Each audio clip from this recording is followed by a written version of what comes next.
ខេត្តសៀមរាបប្រៀបថានៅសតកាលខ្ញុំប្រតិព័ន្ធការបាត់ដំបងដល់ចិនគំរួញគួញកិនគេងផ្សងតែបាត់ដំបងបងស្មាចំបាឥឡូវបានយល់ចំពេសៀមរាប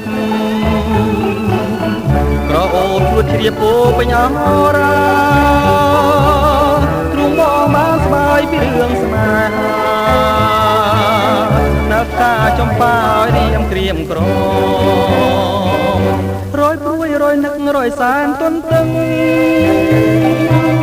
ពុំឃើញនំនឹងតែច្រៀងផ្ដែផ្ដាំ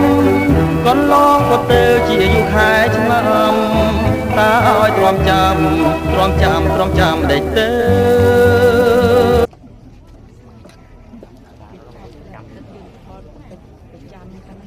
ល្អជាងព្រះអាទិត្យទៀតលោកមែនតា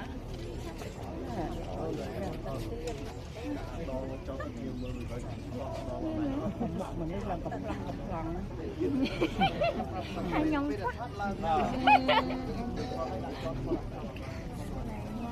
Over right there.